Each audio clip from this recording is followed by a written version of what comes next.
Welcome back, everybody, to the A Show, starring myself and my boy Jameel. What's going on? Yo, what's up, man?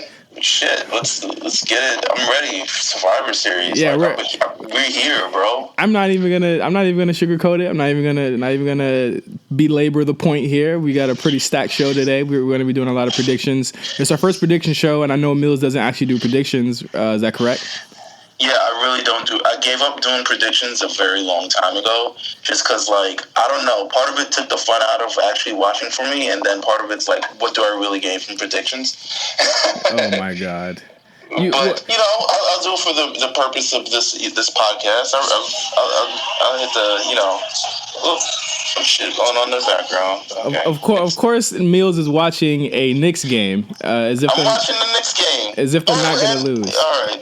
All right. The Knicks are, oh my God. All right. What happened? Are y'all losing? Are you guys losing? I just want to save this in time. We just scored a big time three. Okay. Shout out to Tim Hardaway Jr. Okay. I'm watching on delay. There's about 32 seconds left in the game, but it's pretty cool. I'm solid. But next games give me heart attacks, so I really don't know what to expect. I would expect you to be dead. I mean, you're what, 26, 27? I would expect you to be dead by now.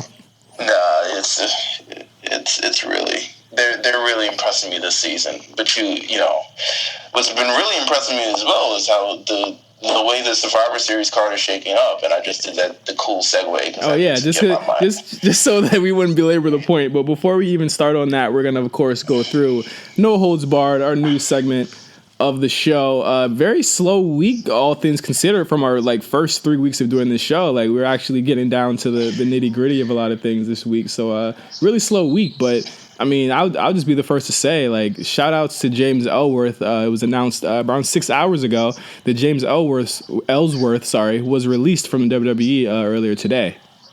Listen, props to James Ellsworth. James Ellsworth in his career, because it's he's had a good run in WWE, starting as pretty much a jobber or enhancement talent. I don't know what you want to call it. He was Braun fodder. He was Braun Strowman fodder. He was supposed to be the guy who was just there for 1 week and was never seen again. Yep. And somehow managed to twirl that into becoming a focal point on the Smackdown brand, getting a WWE Championship shot, appearing at WrestleMania alongside Carmella, helping become part of history in the women's Money in the Bank ladder match. He was the first winner of the Money in the Bank of the women's Money in the Bank. Pretty much, so you know what? Shout out to him for completely spinning career. I don't know if it was a 1-year contract or a 1-year deal or something along those lines. But, it kind of makes sense now in terms of this release, why everything sort of happened, because I was wondering, why did they split him from Carmella? Why is he continuing to get beat down on, the entire European tour? And it looked like it was a good going away. It looks like it was a good going away celebration for him. As I don't know, as masochistic as that seems. But the career of James Ellsworth, I'll never forget this year. I'm sure he'll never forget it. But I'm just wondering, what sort of go down? Did they offer to not renew his contract? Did he ask for release? There's been a lot of releases as of late. What really went down? I said as much, and I think we both agree that it seemed as though it was a write-off, for the past 2 weeks for him. I felt like the write-off started happening as soon as he started putting on a fucking dog collar and stuff like that. It was getting a little bit awkward and weird. And that was a little bit awkward. I thought the write-off happened a month ago when she turned on him, allegedly, or not allegedly, but she turned him on a SmackDown. So I feel like plans changed. And I think that a lot of plans are changing in the WWE, by the second. And I guess they just felt as though they're trying to cut costs, because there was a reporter, one of the reporters for Pro Wrestling Sheet, actually came out today and said he was surprised that James Ellsworth got released today because he was going to be factored into WrestleMania in some way. So I guess they just felt as though they needed to cut a cost, or they needed to go a different direction today.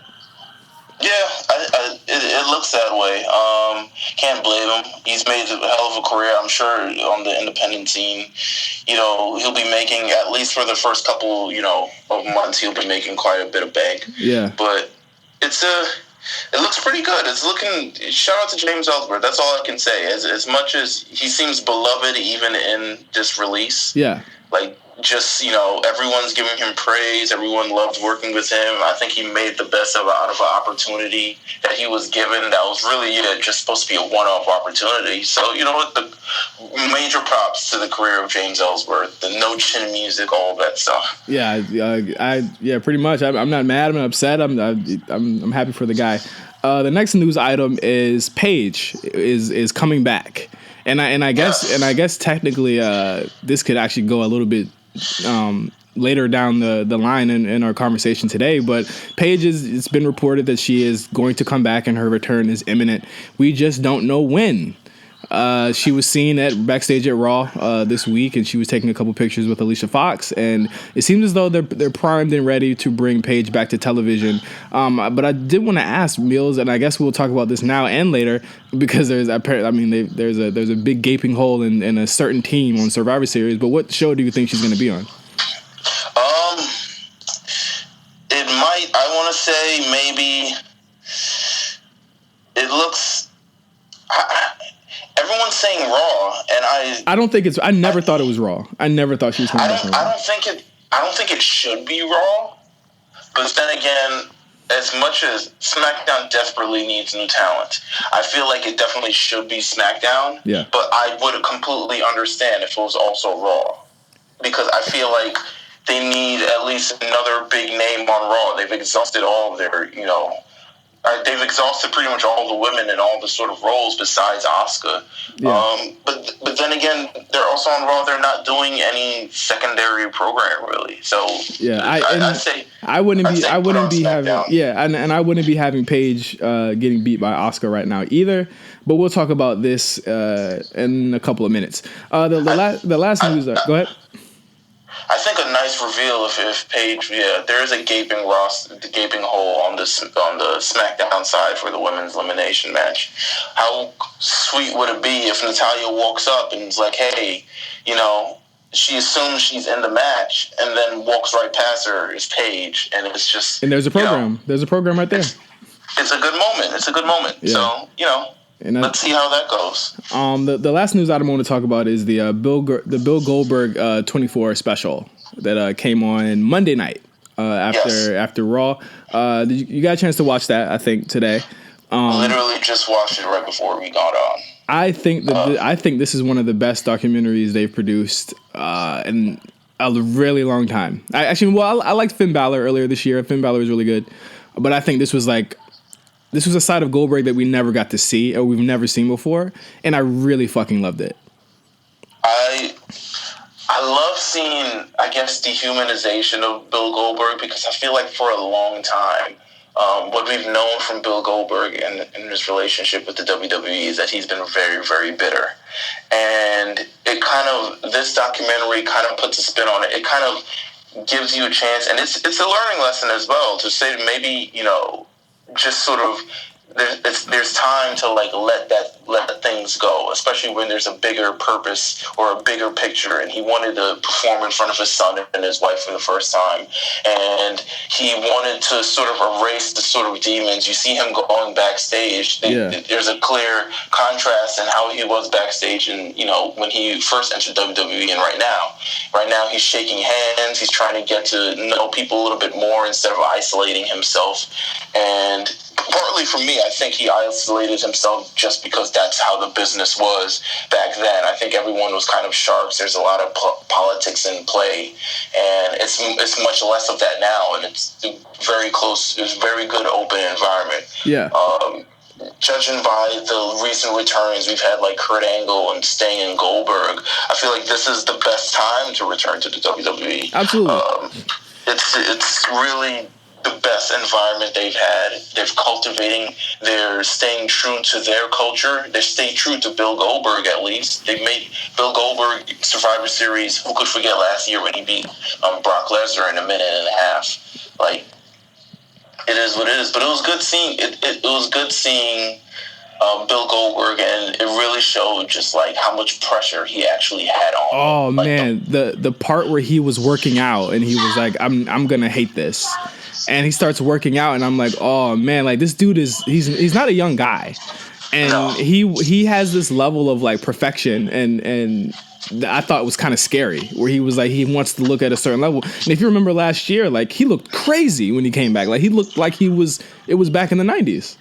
Yeah, it was insane. Especially, I mean, he only had a couple weeks leading up to the Survivor Series. By the time he hit WrestleMania, he looked fucking incredible. Yeah, like it's the way, just the entire transformation and his entire run, and just the amount of pressure he put on himself. I stress that because I feel like there's also times when I'm a perfectionist, where I don't necessarily want to do something unless I make sure it's right, and I don't want to show up or commit to something unless it's like the right opportunity, right deal. And I think he just was going through that tenfold. He wanted to be back in physical shape. He didn't know if he could actually do it again. And once he finally realized he did, he finally just relaxed and enjoyed the moment. Yeah. It's a good documentary. Like, it's one of the best. And I feel like we keep saying that every WWE documentary that comes out, but they've really continued to step it up over the past couple of years. Yeah.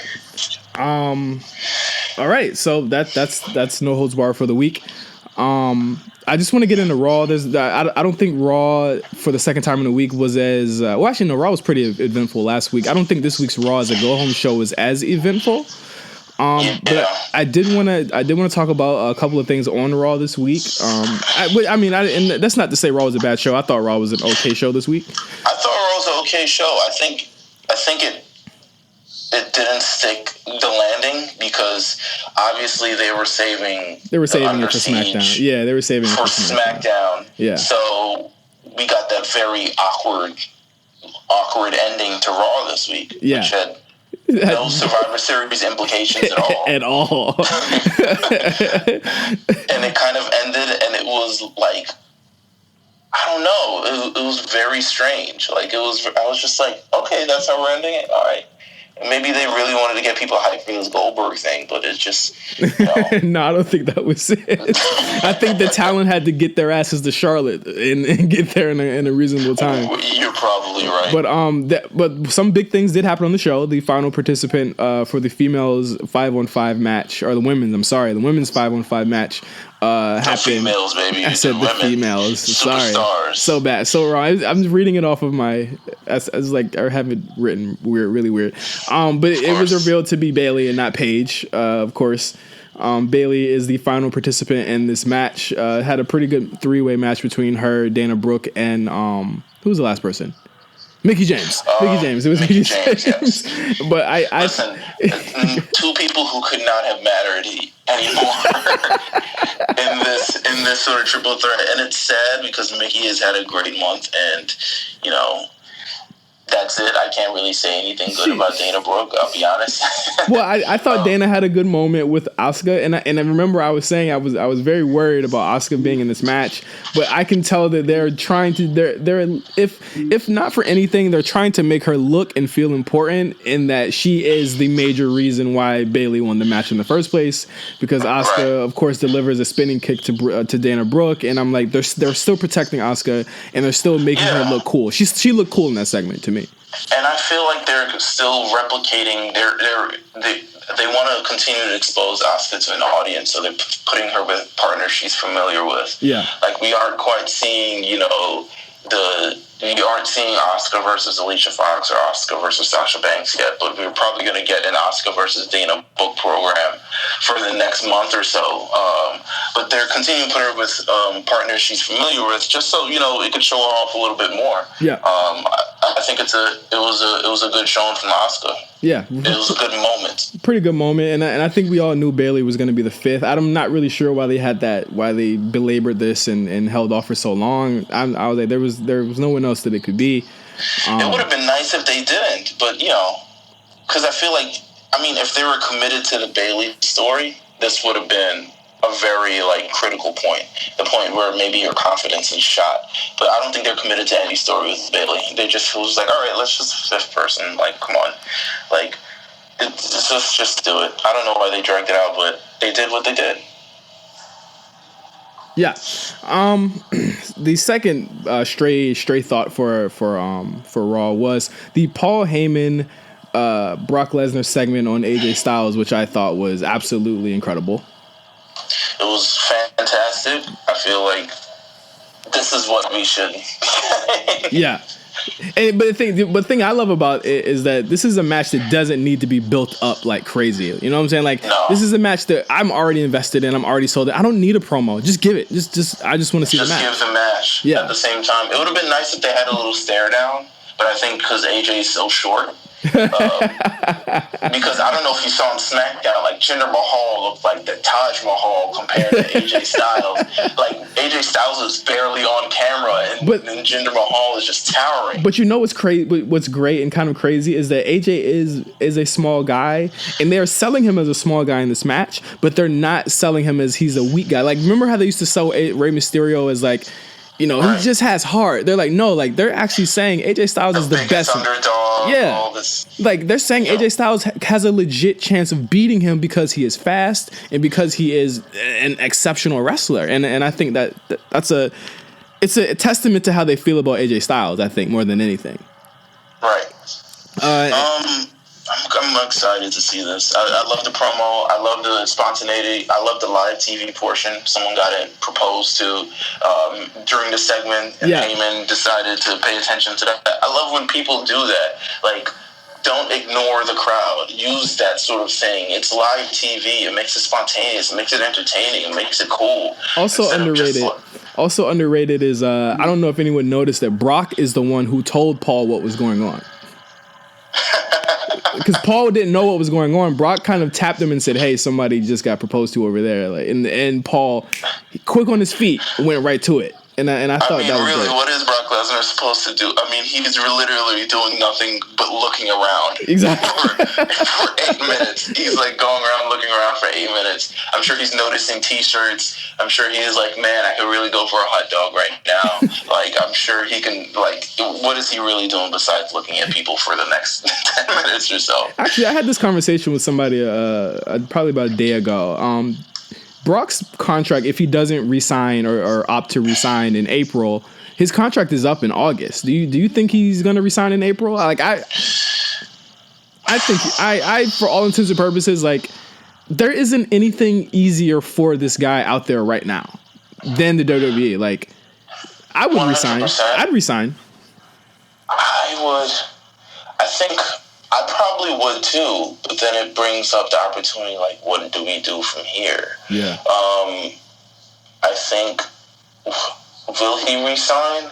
I think, CZ Money, he probably will, or at least to some sort of Legends contract. I don't know, but he's too young for a Legends contract. Like, Brock Lesnar, at this point in his career, he's not wrestling a style that's too heavy, you know, is too demanding on his body. So I think he could literally wrestle, pending no major injuries or no major illnesses, he could probably wrestle for the next 10 years if he really wanted to. But that depends. Does he really want to? What does Brock Lesnar actually want to do? You know, I think UFC, the door is closed, even though, you know, especially with John Jones, I think he went back to jail or something along those lines. Yeah, that's not happening. I think that all the dream matches for him in UFC are like gone. Like, I don't think there's a dream match that I think anyone in UFC would really want to see. Like, I don't think that there is any chance that he doesn't resign, or if he does resign, it'll be a lesser deal. You know, like, it'll be less dates and maybe just the big fours and really no, you know, less Raws and stuff like that. Because, I mean, he's been on a lot of Raws this year, if you really want to keep it 100. Like, he's been on a lot of shows this year. I think that's probably a part of his deal. It was like the last year of his deal is like, yo, we're stepping it up in terms of these appearances, in terms of everything, these matches, all that stuff. So it'll be interesting to see. It's one of the talking points going into WrestleMania. I hope WWE, if I were WWE, I'd keep this so under wraps, because it's literally one of the most intriguing parts of WrestleMania, is the things that happen outside. Will Brock Lesnar resign? Will he leave? Will he stay? It's a good story. Like LeBron. It's like LeBron. It's like LeBron. Yeah, pretty much. Yeah, exactly like LeBron. It's a great story. It's a great intriguing factor. Builds towards WrestleMania 34, which tickets actually went on sale the other day. It's crazy. Holiday season is crazy. I'll just say that much. I'll just say that. Yeah, I'm not completely sure about WrestleMania 34. I would love to go, but we'll see. Plus, resale for tickets are just, I hate it so much. I hate insanity culture. But do you want to talk about the final segment? Did they write off Kane in that segment, or is it's not a write-off? No. What about the segment of Triple H? Oh fuck! Oh yeah! Oh my god! How did I leave that off? Yeah, it's true. There was It's easy to forget, but you know what? I'm looking at the YouTube page. Literally, if you have not watched Raw, YouTube is a perfect substitution. It is, but yes, I guess the biggest straight thought, and I don't even know, because I'm actually excited for the men's 5-on-5. But I guess the biggest story point coming out of Raw is that Stephanie McMahon, of course, returns, tells Kurt Angle that she's pretty much disappointed in the team and wants him to take Jason Jordan off. Jason Jordan has a completely perplexing match with Bray Wyatt in which he wins, which I'm pretty sure does not bode well for Bray Wyatt in the next couple of weeks, because like I told you last week, I told you this was going to happen, they are writing off that Bray Wyatt Finn Balor feud, and they're going straight to 100%. They're going straight to Joe and Finn. I saw it. I 100% agree.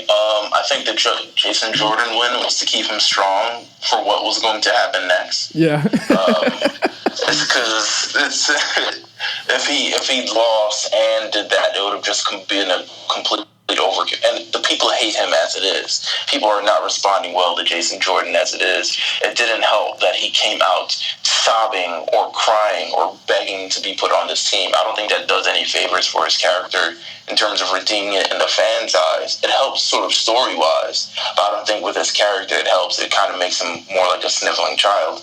But I feel like, plus, I don't know, the acting, just talk normally, man. You don't have to put on the big dramatics, especially if you can't actually do it. Like, just, say, like, if he had said, like, I would really like you to consider just being real, and I don't know, sort of make it really real. But it went on, and then Triple H, Stephanie came out and said, if you won't tell him, I will. Triple H came out. I'm the fifth man on Team Raw and pedigree Jason Jordan, as Triple H does from time to time. Yeah, and that's the end of the storyline for the and I think this sets up a Jason Jordan turn 100%. I don't think anybody denies this, which could possibly happen in Survivor Series. But right. But what are they trying to accomplish with Triple H on the team? I still really don't get it. I think if you want to keep it 100, this is a pie in the sky, and we're kind of getting into the predictions here. Let's wait. Okay. Let's wait for that. Let's wait for that. But Raw was pretty much biding time 3 hours, and then you got to Smackdown Live. Yeah, for sure. Which gets us into SmackDown Live, which is of course the third week in a row. Fuck that. It's had major changes on the show. Of course, the big change is Charlotte wins the women's title from Natalya, thus freeing up Natalya from her absolutely awful reign as women's champion. I thought she was freeing up the division, really, because it was just like it made she's really hard. She can't make people hate her, and it's not that she's a good face. It's just that she's just a terrible heel. Like, everything comes out forced. Everything comes out just very, I don't know, just stick as the plucky, face that kind of just fights from under with sort of fighting spirit. To me, I would start hitting harder. I don't know about her. I think people respond if Natalya really started hitting harder. She was just I asked you this the other day. Like, I don't get why they took the title off of Naomi in the first place. If they just wanted to get a heel, you could have just turned Naomi. Right. Well, I don't know. Naomi's doing great as a face to me. That's really where she's supposed to be. As a heel, she kind of becomes very, like, stereotypical, loud black woman. Yeah. With all these other things going on. I liked her as a face, but I feel like we still could have got this accomplished Charlotte as champion. We didn't really need to go through all of this, but here we are. I thought the match was great. I thought a lot of the matches on SmackDown was good. I thought they made the right decision. I loved the post-match of Ric Flair. I love the post-match interview, just in general. Yeah, that was great. The post-match interview. It was a nice touch. I've never felt her as a face more than I felt her at that moment when she did that interview on Tuesday. That was a great moment. 100%. I think her face turn when she debuted on SmackDown was very, very awkward. But now I think people are generally behind her and people generally want to see her win. And then, Ric Flair coming out, it was just a great moment. Thanks Enzo for fucking spoiling it earlier in the day. Enzo posted a picture of Flair, I want to say like 30 minutes before the show started. And everyone knew that Flair was going to be there that night. So thanks, Enzo. Thank you. Oh, my God. Good job. Could he be anymore? All right, well, thanks a lot, Enzo. But this also leaves a huge problem, which is the huge hole that we were talking about. Whoa, huge hole. Women's match. The huge opening. Oh, not the huge. Whatever. Huge opening. Sure. Whatever. We'll get there. The huge opening in the 5 women. And they said that they said that the person would be revealed at Survivor Series. I'm thinking it's Paige. I don't think Natalya is going to be that person. I think, as you said earlier, and I think it's a great idea, you have Natalya come out, you have her think it's going to be her, and then you re-debut Paige. Yeah, I think it would be a great idea. So I really hope they keep that intrigue for Survivor Series. What else happened on SmackDown? The Daniel Bryan Shane beef. The beef. There's definitely beef there, and apparently it's going to be handled next week on SmackDown. Once all this post Survivor Series thing happened on. But what do you think of that? I think that it is going to lead to. This gets to the 5-on-5 match. This is going to get to the 5-on-5 match. I think this has implications that are deeper than Bryan. I don't think Bryan's going to turn. I don't think Shane's going to turn. I think Shane's going to stay a face. I think this is just going to be the splitting of Bryan from that role for the time being. And I think that's going to happen. That could be true. I mean, I feel like Shane would effectively turn heel doing that, because anytime you do that to Daniel Bryan, you're going to get, shitted on. But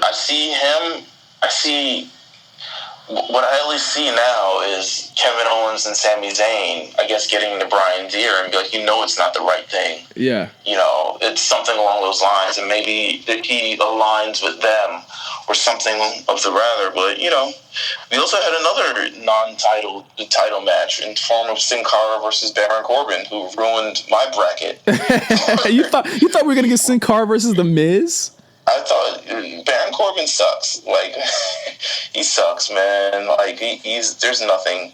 And, I never thought in NXT, he always looked kind of good, but I feel like the way they've just been portraying him in WWE, he kind of stinks. Like, he really stinks. He gave Sin Cara, Baron Corbin, good match. Don't get me wrong. Very good match. But, man, I don't know. I thought that match was great.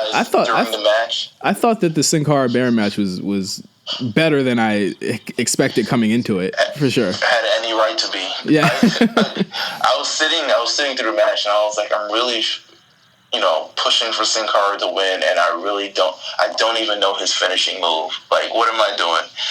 Yeah. What am I even looking towards for? And then the end of days came, and I was like, there we go, 100%. Yeah, pretty cool. I guess we're getting this match. They need to just this could have been in the pre-show if you want to keep it 100. I would have really liked Enzo and Kalisto to be on that show or be on the main show over the Miz and Baron Corbin thing. I wonder what we're gonna get for the Survivor Series pre-show. I assume just all the mid-carders just on a teaming up against one another. Well, Enzo and Kalisto is on the pre-show. That's the pre-show? Yeah. Wow. Damn right. But the big ending for SmackDown. Hold on. We have the AJ Styles Daniel Bryan promo also. I forgot about that. That was amazing, bro. That was amazing. Daniel Bryan proving proving that he's one of the best promos when he has to be in the game. Yeah, 100%. And I feel like when he's comfortable, he's generally comfortable right now. He doesn't really feel any threat. I feel like just because like he kind of feels untouchable. He is untouchable. You can't fight him. You can't fight Daniel Bryan unless the lights are out. You can't on camera. There's untouchable. Exactly. He's kind of untouchable. There's nothing. He doesn't really feel the threat of anything. He doesn't really back down to anything. So whether it's on camera or off camera, really. So I feel like he's very comfortable and at ease, and it's really showed during the promo where he acted as an advocate for AJ Styles, and I think it was a great promo. I think AJ Styles really didn't need to add anything afterwards, but he did. Wasn't bad. And yeah, it wasn't bad. I just felt it wasn't necessary. Just let Bryan talk. This is what the advocate does, so you don't have to. You know what I'm saying? Yeah. And then we saw AJ Styles run into Jinder Mahal, who was essentially like, "This is not over. I will be back," like an old Street Fighter character or something along those lines. Like, "This is not over. I will be back. Like, you haven't seen the last of me." All the stereotypical, bad guy stuff. And AJ Styles is just like, "All right, we'll bring it. Post Survivor Series, I'm here." So I don't know if there's a title match next week. I had heard that they were going to do the rematch last night, and I guess they changed their minds. Mm-hmm. I still say that it's going to happen at Clash, and for all intents and purposes, I just don't see how you don't go with AJ Styles going into Mania. I don't get why you wouldn't do that right now.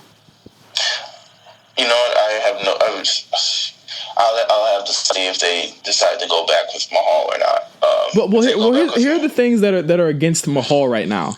First off, right, there's a lot of things. First off, like I said last week, that loss felt like a write-off. The more I watched it 2 to 3 times after, it looked like a write-off for that whole era for him. Also noticed on SmackDown he didn't even come out with the Singh brothers; they weren't there. Let's see. Oh, the India tour. The India tour. Let's see. He's facing Triple H. Yeah, he's facing Triple H. He's not even facing the WWE champion. Well, it was originally supposed to be Kevin Owens. It got switched from Shinsuke to Kevin Owens to now Triple H, and now it's like a 1-day tour. Yeah, it's a big super show now. Like, it's a 1-day tour, which is kind of, I don't know, tickets maybe. Yeah. Who knows? But in India, come on. Yeah, it's. I don't, and here's the thing, and Dave Meltzer had some insight on that today as well, is that basically, and I know a lot of people use the YouTube numbers as a metric as to how popular the WWE was in India, and I've been saying since the beginning, those YouTube numbers don't really mean. I think they're confused. I think they're confused as to why or what these numbers mean, and I think they gotta use the music sense for that, where it's like they're still uploading things in Hindi. Like, yeah, I went on there today, and they're still uploading with Hindi commentary. Hindi commentary. Yeah, and it's like, I don't think WWE recognize that those numbers probably don't equal hard sales, just like in the music industry. Like, people aren't buying 200 million XXXTentacion albums. They're streaming it 200 times. Like, India is going to support anything from India. That doesn't mean you push an Indian star, because as you can see, that didn't equal a packed house for them. So Meltzer said that they're going to still do the India tour, just out of just to show Sony, who I guess distributes WWE in India, that they're a force there. And just to get the commitment out the way. But this was supposed to be a 2-day tour that turned into 1 day, and now Jinder is facing Triple H, and AJ is. I don't even think AJ is going. I think it's the Raw team that's going. Interesting. So it's gonna be really it's really weird that they did that, but I think this leads more credence to the fact that the Jinder experiment, as much as he says he's not an experiment, that this is effectively over. Like, I don't see how on Tuesday you have AJ come off of a match with Brock Lesnar and then you're planning to have him lose the belt again in December. He's the most over person on SmackDown. When they announced him on SmackDown this week, they couldn't stop saying his name.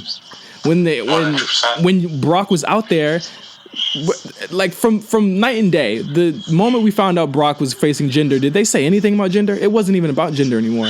On Monday, they said AJ Styles' name for about 2 to 3 minutes out there. It was crazy. It was crazy.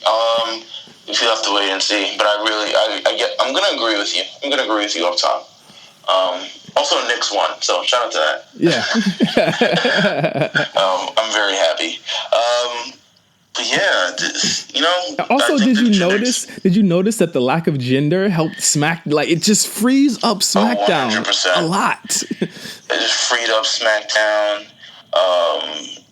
It just, a lot of things were moving. Like, it kept consistently moving, consistently in motion. That's what we like out of sort of SmackDown. Like, things are consistently happening from segment to segment. It's like, it's a 2-hour show. You don't really want to miss anything. You could blink and miss stuff. On Raw, you have a little bit more, you have 3 hours. Yeah. Usually in the second hour, they replay what's in the first hour anyway, so you can kind of get it. But with SmackDown, it needs to be constantly moving, and that's what it was this week. Yeah, it felt like 2016 again. It felt like 2016 again, where I was legitimately surprised and happy at whatever was going on screen. And Jinder has a place there. And I'll say this right here, like, Jinder has he has improved in a way, not in ring, but in the tangibles, where his facials are great. And he has a great presence on screen. I think the Singh brothers are great for him. They should not break them up. They have like a Alberto Del Rio and. You think so? I'm very concerned. I'm very concerned at the fact that the Singh brothers weren't out there with him on Tuesday. I feel like this could be a release. It could be. I feel like by WrestleMania he will no longer have the Singh brothers. I don't know. Maybe that's just a hunch. It's crazy how they've deflated the guy. He's not even on the card, and I don't think they're dumb enough to have him interfere in that Rock match. I think that would be stupid to do. No. I don't even think Brock would agree to that. Yeah, I think that would be idiotic. I think that doesn't need it. I just don't see, unless it's against Bobby Roode, which I think is a natural program for Jinder at this point. Yeah. I don't think I don't see him in that picture after December. It's looking shaky for Jinder Mahal. The experiment is over. Super shaky. But the last moment, of course, of SmackDown is Raw gets their revenge on SmackDown. Fuck that. Raw gets their revenge on Shane McMahon for 15 minutes. They beat the shit out of that boy. They beat and as I was watching that beatdown, it just kept in my head. It's like, what are we really doing this? Because that was a very brutal beatdown, but I'm still wondering, like, all right, so what was the purpose behind this and not just because you have people's alignments all skewed up because everyone's on the same team and Braun is helping Roman and Finn with Joe and all this other thing. But it made me realize, it was like, imagine how much more impactful that beatdown would have been if there was an actual, like, purpose besides, like, Shane versus Stephanie. Like, I want his head on a platter. Yeah. Like, but that's not even going to last. It just kind of, as much as cool as it was, and I appreciate KO and Sami Zayn getting the hell out of Dodge, and Randy Orton just being conspicuously absent. I don't know, sick day, annual leave. I don't know what he's picking these days. It looked like a good segment. But I'm still wondering what's the purpose. And even the beatdown, I feel like the beatdown was I think the fact that we saw it coming kind of took a bit out of its sails. Yeah, for sure. It was the apt ending for SmackDown, but to me, it was just like, okay, I get what's happening. It was a really long beatdown. I think it was better than the original SmackDown Under Siege. I think SmackDown went early. I don't know. It seemed like it was gone. There was no urgency with it. That was my problem with the beatdown. Yeah, there was no urgency. The obvious pre-tape of the women's segment, they disappeared after that. Seriously, I would have liked it. I liked. A couple years ago, 2005, they had this parking lot brawl, and it looks kind of cheesy, but at the same time, it was like, that was mayhem. Like, I want mayhem. I want, the moment everyone remembers, there's this YouTube clip of Stone Cold coming back from the invasion, for the invasion to save WWF, and everyone is fighting backstage, and he's on his way to the ring, and people fighting in the parking lot and in the hallways. I want that sort of chaos if we're going to do real chaos. But it turned it out to just be a really methodical beatdown for 15 minutes. And I feel like at some point, they looked at the clock and said, hey, it's 9:56, and we still have 3 minutes to go. Let's go them up for one more powerbomb. Because it looked, the pacing awkward. looked kind of off. Yeah, the pacing looked kind of off. Also want to bring up on SmackDown before we get to the predictions, Kevin Owens and Sami Zayn did return on TV this week. They are still factored, as far as I can see, they're still factored into the main storyline of the show. It doesn't anything had happened. Nobody was getting buried on screen. And during the raid, Under Siege, they actually walk out on the New Day and let everyone get attacked. So I think this is shaping up to be a pretty good storyline. I feel like at least Shane McMahon should address it and be like, we're going to punish them or something rather. And then maybe Daniel Bryan steps in and it's like, what are we really even fighting for? Why are we doing this? But who knows? I'm just booking. I'm just fantasy booking. We'll see. What else? But now we're gonna get into our predictions, and I want to start with NXT, which is going to air on Saturday, the night before Survivor Series. Let's go right into it. How do you feel about the build to War Games? I don't think it was. I think NXT Takeovers, we always get this weird conversation where it's like, I'm not really hyped for Takeover. I'm not really sure about it, and then it comes, and then by 10 o'clock we're like, holy shit, that was the greatest Takeover ever. I feel like that's probably the exact same thing that's going on right now. It's the build to Takeover. To me, it wasn't as great as it could have been, but I'm sure the show was going to be phenomenal. So I've just stopped doubting NXT at this point. But the build for it, when you have a tape show and you have so much everybody has to get time, and some programs won't get something from week to week, and everything for the War Games match got good time from week to week, because I think it's just because of how many players are in it. There's 9 people in the match. Everyone's getting some sort of time. And the title match got time. The other matches, not really so. I'd say that the title match, but we'll get into that. Let's run down the card. Yeah. We'll get to the undercard here. Lars Sullivan versus Cassius Ohno. I literally found out that was announced today when I was watching the NXT. Yeah. Apparently they did announce it. I like Lars Sullivan's kind of look. He looks terrifying, which is great. I think it comes off very well on TV. I don't know how actually terrifying he is. Cassius Ohno is just... He's the elder statesman. Cassius is the elder statesman. I think he's the guy that when he got brought back, and I think I thought this when they brought him back, that he would be the guy that would not be winning all the time, but he would be the guy getting the new guys ready to go to the next level. But here's the thing with Cassius Ohno. It's what purpose... is there a forward motion? Is he just here standing still? Where do you want to see him go? Where do you want to see him go? I don't get where you want to see him go. I don't even know. I want him going in some direction at least. Make him a bad guy. I think he's really big compared to most of the roster, and that's just not because he's just very large, because he weighs a lot. But it's he's just naturally big, so I think he'd be better off as a heel. Because as endearing as he is as a face, it's I really don't his problems are they're not really problems. he goes into the general manager's office and he's like, I would really like a match. I'm like, duh, we would all like matches, of course. Like, it's not really like what's the issue? What's the problem? What are we doing here? Are we building towards something? He's like, I want a match, and that's usually how his feuds start. Like, I just finished beating Hideo Itami like a month ago, and I want another match. Like, duh. Like, what are we really doing?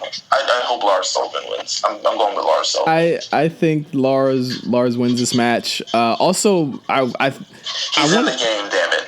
Yeah, I want to go out on a limb and say this is both guys' first takeover. Yes. Yeah, it's their first takeover. For Cassius, first one for Cassius, definitely the first one for Lars Sullivan. I think Lars is cool. I think there's always a need for his type of character. It might not be Cassius's. Really? Which takeover was he on?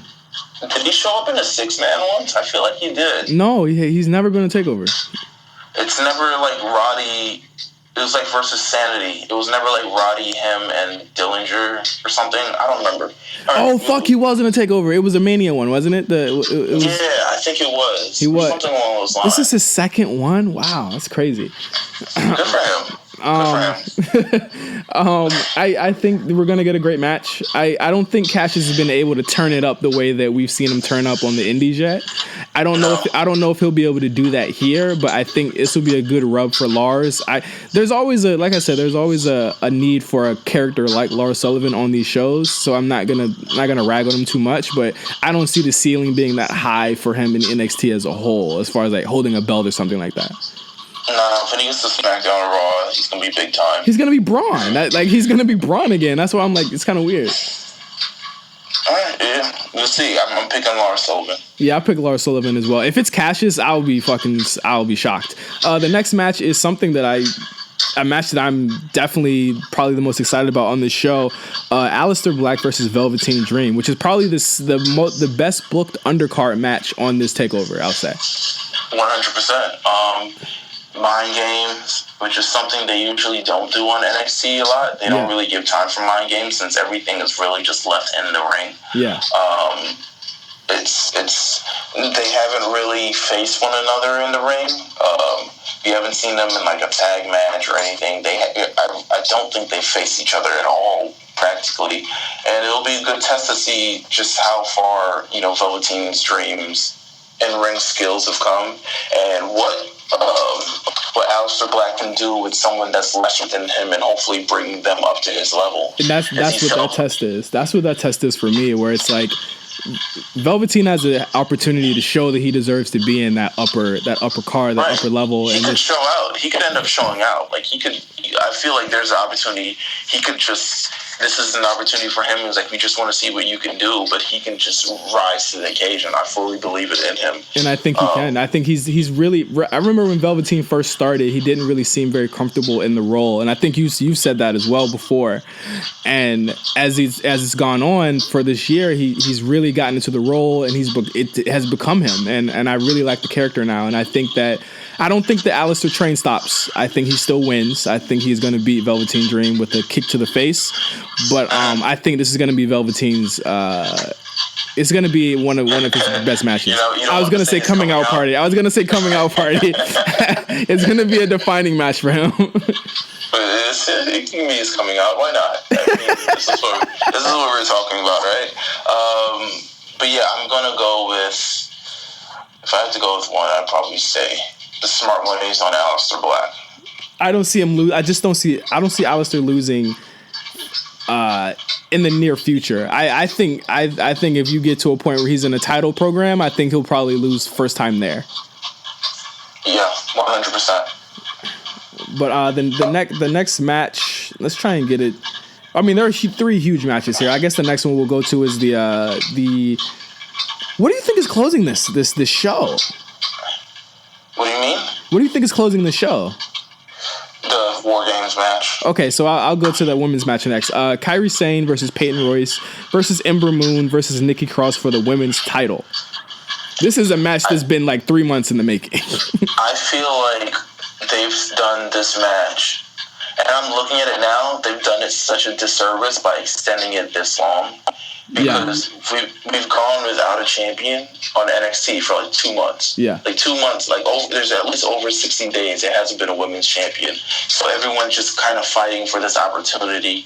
And it wasn't even week after week or something where you could keep play-by-play. It was just like sporadically gone through. And Kairi Sane was thrown into the match 2 months ago, so she hasn't really done much of anything. She's been waiting. She's been waiting. Yeah, she hasn't had much of a presence on NXT. Peyton Royce was the first one, like a month and a half ago. Ember Moon, I think I have a bone to pick with Ember Moon because I feel like she's generally I guess she's kind of too giving in the ring.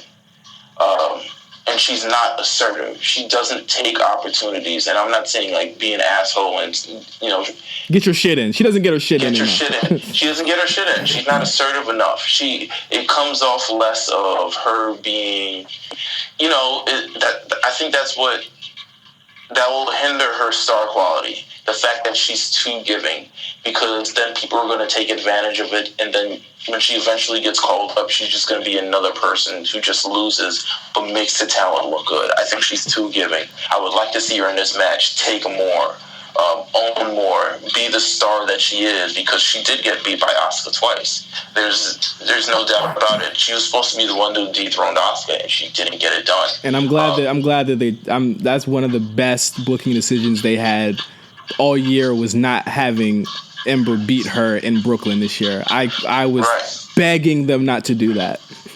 And her and Kairi Sane still don't have like a discernible character, whereas Nikki Cross does. She's insane.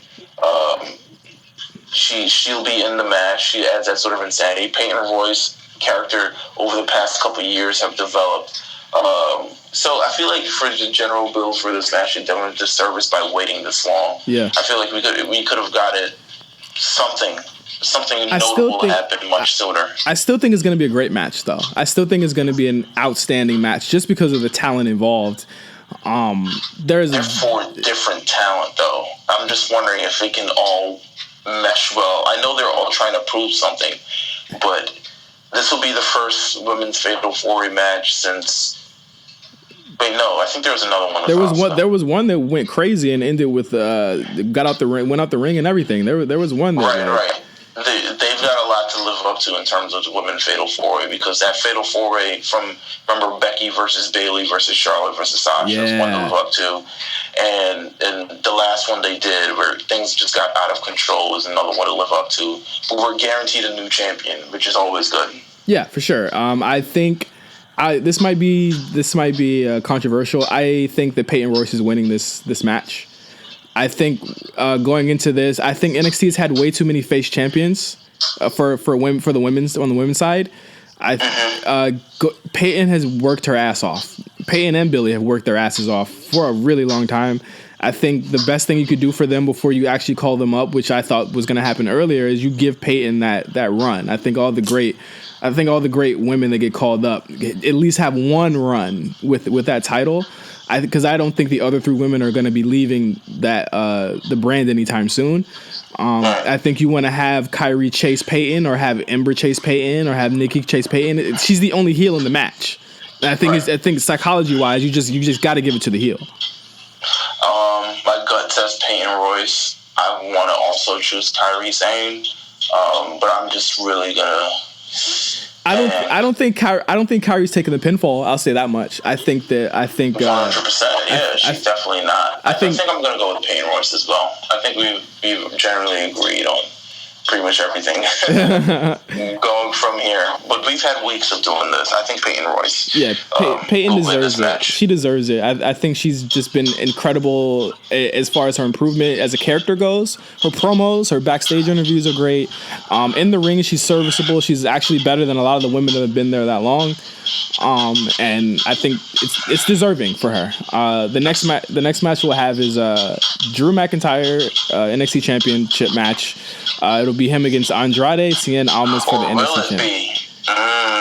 Nigga, he is not losing. I hate to even say this to you. He is not losing that belt on Friday. He's not losing it.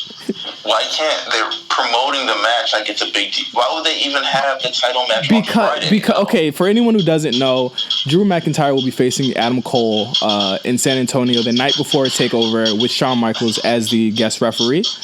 Meelz seems to think that Drew McIntyre is going to lose his title, which will throw all the booking that they've done for the past 3 months into a tailspin and have Drew McIntyre without a match and Andrade Cien Almas without a match.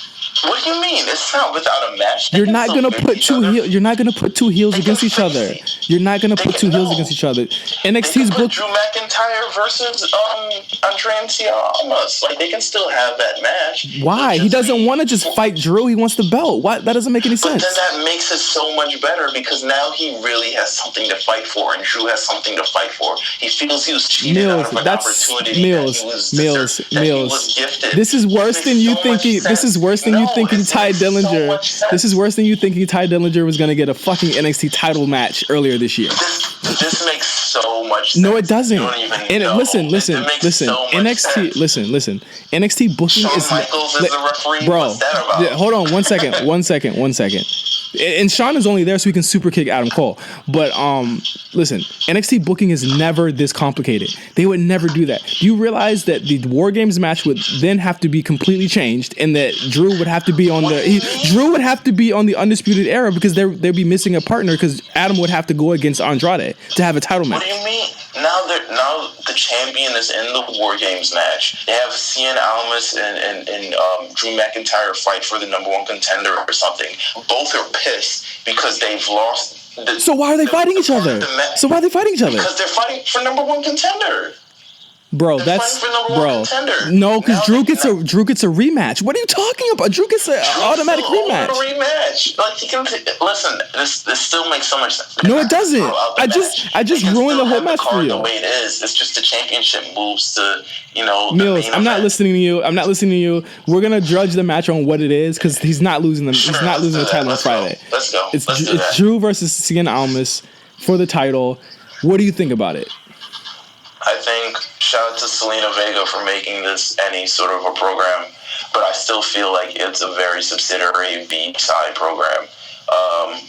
Just everything kind of just feels B-side about it. It doesn't feel like a main program. It feels like it should be Drew McIntyre versus Adam Cole, and they're trying to bide their time. They're waiting for Philly. They're waiting for Philly. Yeah, so we're getting this match.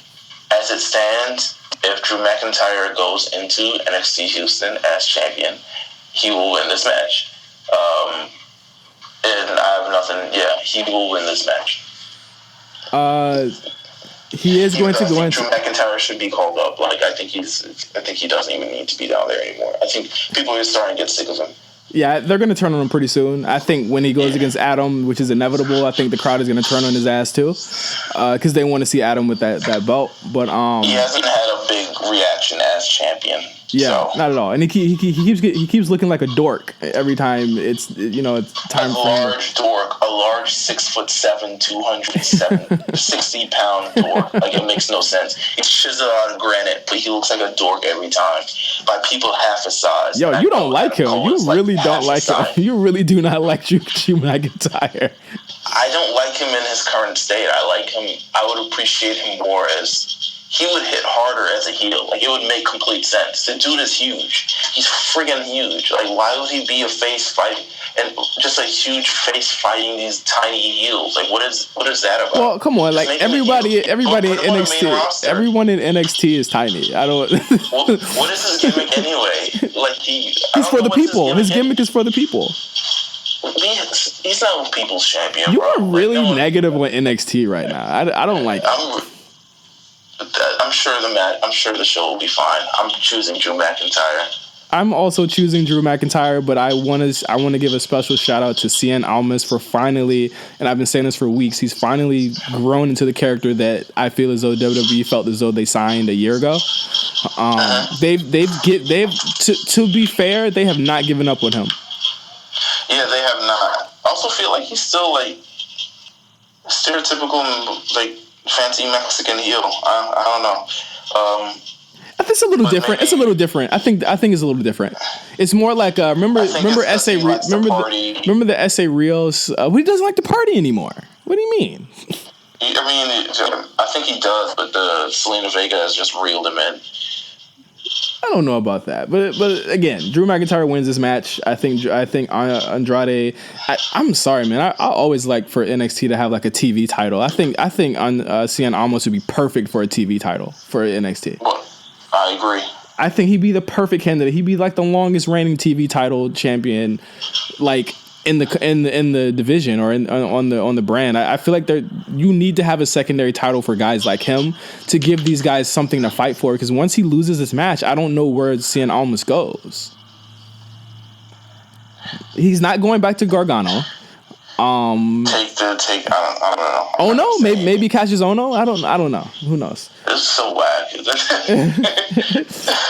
go ahead. He'd have good matches, but I get the main event for Takeover War Games is appropriately named War Games.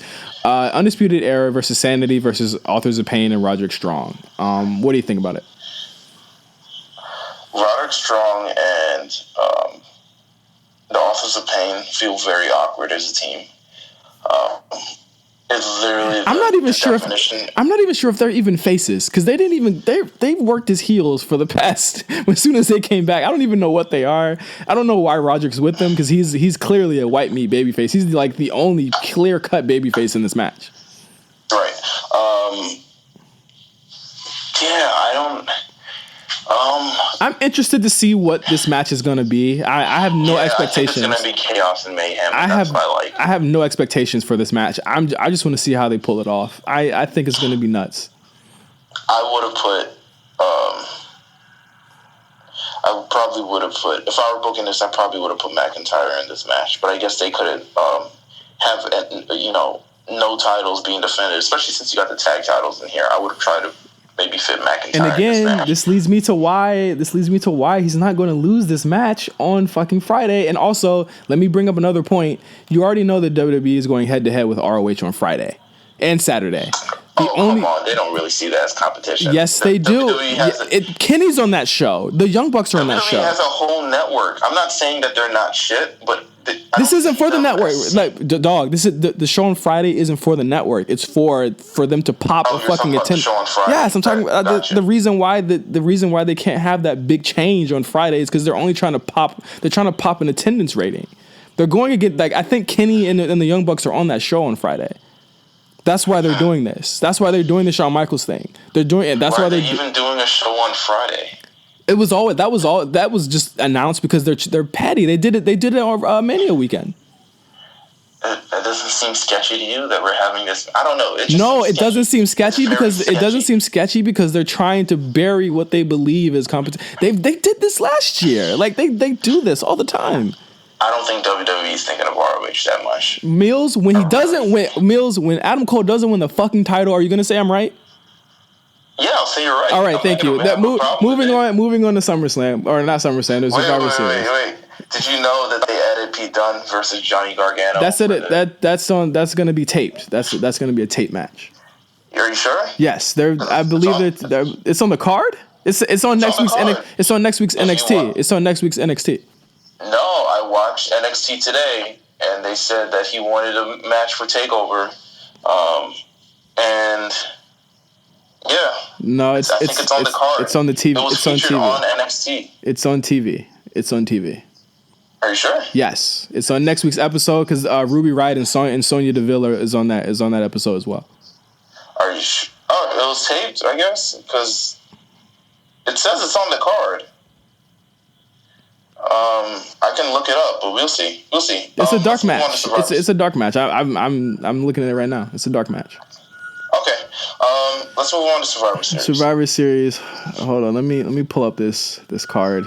I really cannot believe that you are seriously thinking they will pull such a shift to the whole card and put Drew McIntyre into the War Games match. Wait, as if they haven't been doing this the entire month anyway? NXT is never that complicated. It is never that complicated. It's never, you have to agree. It's never that. Let's just wait and see. I'm not saying that I'm not saying that, okay, I'm completely right, but I'm just saying this is something to look out for. I think it's very much a possibility. You're saying there's no possibility. I'm saying there's a possibility. This is what I think is going to happen in that match. I think that the Undisputed Era is going to come out. Shawn Michaels is going to fight them off. He's going to super kick Adam Cole, and then he's going to get the Claymore boot or whatever that fucking move is called, and then Drew McIntyre is going to win. All right. That's what I think is going to happen. I think it's going to be a bunch of bullshit and fuckery, and you're going to get to see Shawn Michaels dance. That's it. Yeah. Survivor Series. For the pre-show so far, what we have announced is Enzo Amore versus Kalisto. Do you care about this match? I really don't. Enzo's going to win. No. Yeah, Enzo's going to win. Enzo's going to win. Poor Kalisto. Kalisto kind of stinks now, so. I think that this makes way for Hideo Itami to appear on Monday's Raw or Tuesday's 205 Live, I think. It's terrible how Kalisto kind of like retconned himself. Like he really face planted the entire. I mean, he wasn't meant to be champion anyway, but he kind of didn't even utilize the opportunity as well as he probably could. He literally stayed the same guy that no one supported. And just kind of face planted the entire thing. So I want to see Kalisto become better, but I don't think he is at this point. I think he really needs to he needs something else to take him to the next level. He's depending too much on being a Rey Mysterio-esque. Well, is that up to him? Or I don't think that's his choice. I think that's ultimately the creative's choice. That's not his choice. I don't know. It's just. I feel like you're talking to kayfabe here. I think they're telling him to do that. Yeah, maybe. I feel like it. I don't know. That's just how I feel about Kalisto. I'm just venting. I think that my Kalisto problems. I think this is gonna make way for the new talent. Because there's a bunch of people in 205 that we haven't seen in weeks. TJP being one of them. And I think we're going to be making way for some new guys coming into the division in the next couple of days, 2 weeks. And Enzo Amore getting destroyed by one of these new guys would be pretty cool. The next match, this is on the main show, by the way. Intercontinental Champion The Miz from Raw will go against the United States Champion from SmackDown, which is Baron Corbin. A very strange match that I can't believe they didn't do anything to change in the past 3 weeks, but here we are. I will say that I think that The Miz is winning, but the way that they had Baron win on Tuesday kind of leaned me over yesterday, and I'd say that Baron Corbin's going to win this match. I'm going to go with The Miz. I just can't choose against The Miz. I'm going to go with The Miz. All right. I have no thoughts about this match. I think they want to. I really think they want to heat up Baron a little bit, and that's why I think he'll get this win. By getting him a win over another heel. I know what it looks like, but you also, barring the fact that he's a heel, even though you're completely cool with fucking. On NXT, whatever. But barring the fact that he's a heel, I think that Miz is he's been doing these promos talking about he's more accomplished and stuff like that. I think that heats him up because he beat someone who was expected to be the shoe-in for winning this match. And I think you take him to the next program, which I don't even really know what Baron's next program could be. But I think that's why they'll do it. I don't really have any thoughts about the match either, so don't hold me to it. The next match is going to be another champion versus champion match. They're all champion versus champions match.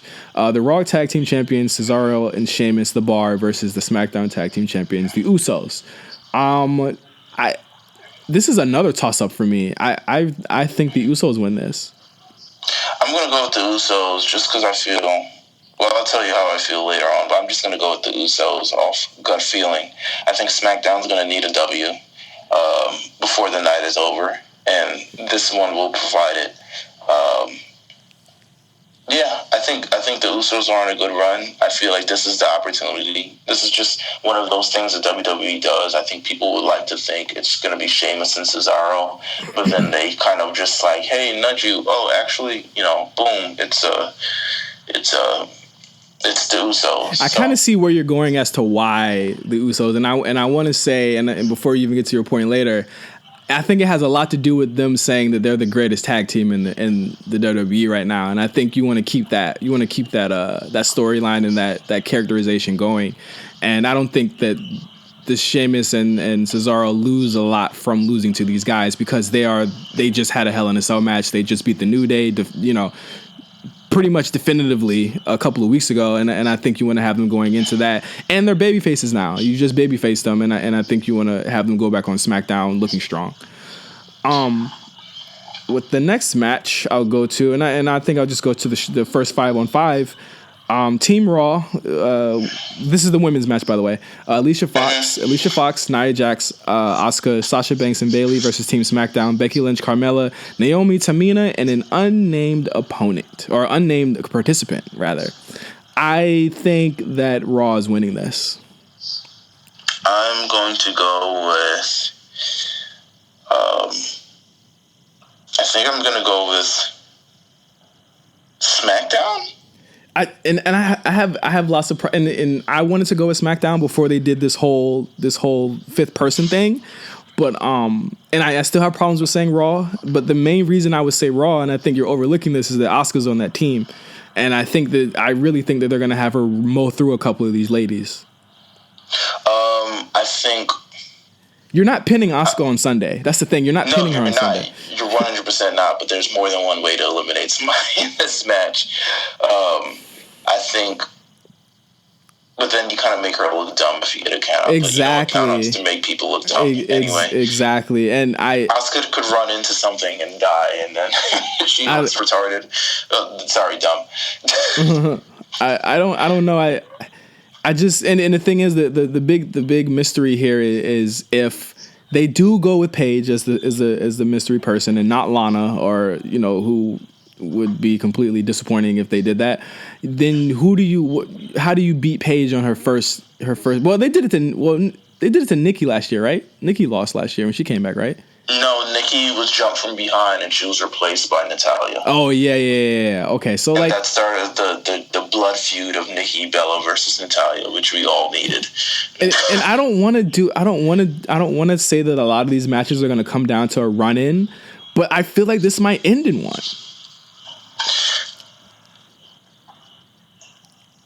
I'm gonna go with. You know what? I might go with Raw. I think it really might, because I think if you do the storyline with Natty thinking it's her and then it's being Paige, that's how you get Paige out, because Natty's gonna come back and jump her again. I think we go with Raw. I think I'm gonna go with Asuka being the sole survivor. I don't see any of these other. I see Becky Lynch laying out a bunch of these women. Yeah. I think it'll be cool to see. Paige, I think it'll be cool to see. I think it'll be cool to see Asuka go against like a Becky and go against a bunch of the women she never got to face in NXT. I think that's going to be really cool. Yep. But yeah, we're both saying Raw. Yes. Wow, we're on the same page here. So far. Really. I chose Miz. Oh no! Yeah, we're two for one. There we go. We're 2 for 1. The next match I'll get to is, I gotta say, like, I'm not feeling the heat for it. Maybe I need to see it. I need to see it happen. But the Shield versus the New Day. This is gonna be fun, but I don't see it going. Really. I don't see it going long. I don't see it going long at all. 9 minutes. 9 minutes.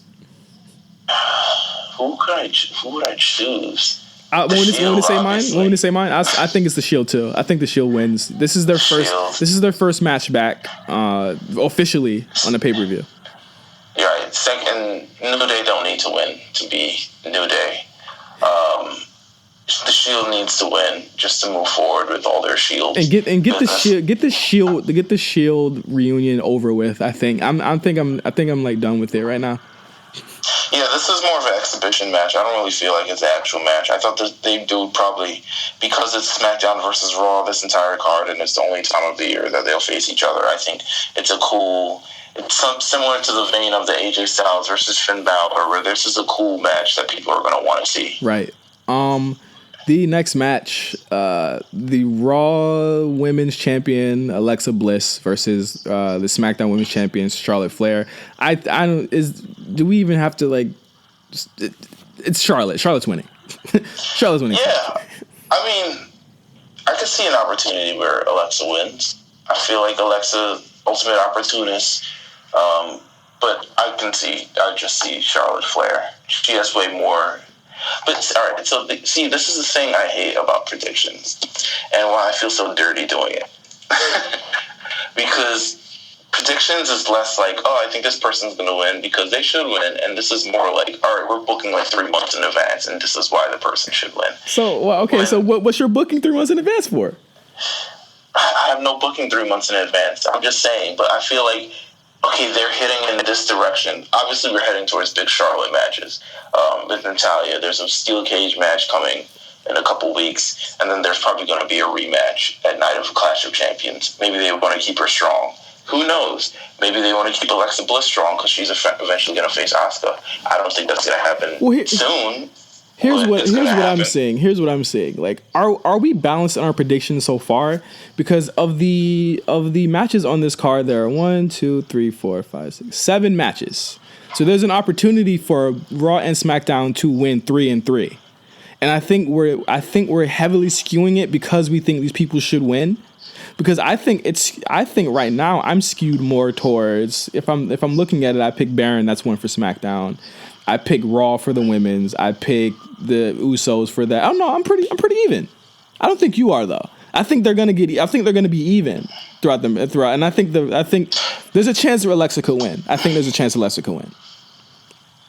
Yeah, but I think Charlotte's gonna win. Behind her, but I'm gonna pick Charlotte. Yeah, I'll pick Charlotte there. I don't know. I hate doing these Survivor Series things, and these predictions in particular, because I know that they would swerve us for the purpose of having it be even and having the 5-on-5 men's match be the tiebreaker, if you know what I mean. Right. But the next match is the match that I'm personally looking forward to, or the last 2 matches are the matches that I'm looking forward to the most.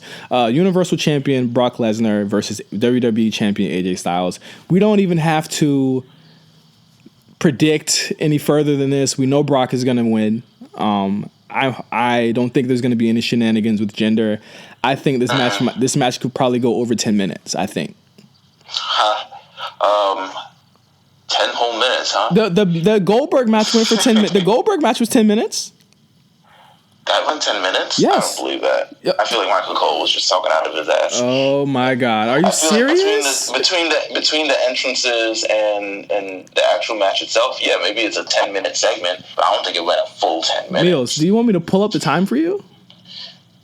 No, we don't have to do that. All right. Are you serious? It went 10 minutes. Okay. I mean, I'm going to choose Brock Lesnar because duh. That's my reasoning because duh. Like, it's really like, what are we really? It's Brock Lesnar. What are they gonna have him lose for? I think it'll be a great fucking match. I don't know. I'm not even sad about that shit. We got one more to go. One more. I gotta split. One more to go. One more match. I know you've got shit to do. We all got shit to do. Not. It's the men's 5-on-5 match, and that is going to be the Raw side is going to be Kurt Angle, Braun Strowman, Finn Balor, Samoa Joe, and Triple H versus Team SmackDown, Shane McMahon, Randy Orton, Bobby Roode, Shinsuke Nakamura, and John Cena. I'll go out on a limb here. I think Raw's winning this match. It's looking slow for SmackDown, honestly. I think Raw's winning this match for sure. Like, there's no incentive for SmackDown to win. Like, there's no incentive for, SmackDown to really win this match and really just, like, go about continuing this. So I think Raw's going to win. I think they started the bullshit, and they'll end. I think SmackDown's the sins and the skeletons in SmackDown's closet, those skeletons being Sami Zayn and Kevin Owens, will come back and haunt them in this match. But I also think there's Shane McMahon's decision. Yeah. I think to bring the fight will haunt him in this match. I think that it's going to be a great match. I think it's going to go about 30 to 40 minutes. There's going to be a lot of run-ins, but I think on the big side of everything, I think that Sami Zayn and Kevin Owens are going to be working with Triple H to fuck over Shane. All right. Here's I feel like a more thriving prediction. Wow, my prediction wasn't thriving. My thriving wasn't my prediction wasn't thriving. I think Finn Balor will be. No, I think this is way more interesting and just determining who's going to be because I feel like we know Raw's going to win, so maybe more interesting. I think Finn Balor is my first choice. Triple H is my second choice, and Kurt Angle is my like dark horse third choice. I think Braun's gonna get taken out by Kane in the match very early. I'm gonna go with Soul Survivors on Raw is likely going to be Finn Balor and Samoa Joe, and on SmackDown the last person will be Shinsuke Nakamura. To lose? Oh shit! To lose. Wow. Well, that makes him look good. That makes him look good though. That makes him look strong. I don't know. Randy Orton has been. They've been doing this. Randy Orton and Soul Survivor. So maybe Randy Orton and Shinsuke Nakamura. They're a tag team. Shit, they're a tag team. A thriving. They're a tag team. Either way, I think the Survivor Series card looks great. I think it'll be a great show. It's the first time they've ever had the Takeover show, and I think Mania had a really good card this year, but this is the second time I'll say that the main card and the Takeover card look really, really good. It's going to be a really great weekend for wrestling this weekend. You got ROH, you've got WWE. If you guys have any predictions, if you guys think that we're wilding, you think we're crazy, let us know on Twitter at OGJohnny5 and at MeelzTV, MEELZTV. That was the episode for today. Thank you for listening to our predictions, and we'll be back with the fallout from Survivor Series next week. Wait. I want people to watch a match again. Oh, you're talking about you got to split. I'm like, what? Like, I got to split, but I got to make sure people get it. I want everyone to what's a good match? I got to think of one off my head. What's a good? I want to go women's this time. So everyone watch NXT Takeover, the Fatal 4-Way between Bayley, Sasha Banks, Becky Lynch, and Charlotte. Great match. It's a pretty good match. I like that match a lot. I feel like everyone should go back. Just It's good to go back to TakeOver once in a while. You see how things have changed and how people are growing and how much people have gained weight and how much people haven't. I think to prepare you for my match of the week, to prepare you for AJ Styles versus Brock Lesnar, I implore you to go to Impact Wrestling's YouTube and search Lockdown 2005 AJ Styles versus Abyss. One of the greatest matches that Abyss has ever had, and one of AJ's best matches in TNA. Also, he had so many. That really doesn't mean much for me saying it.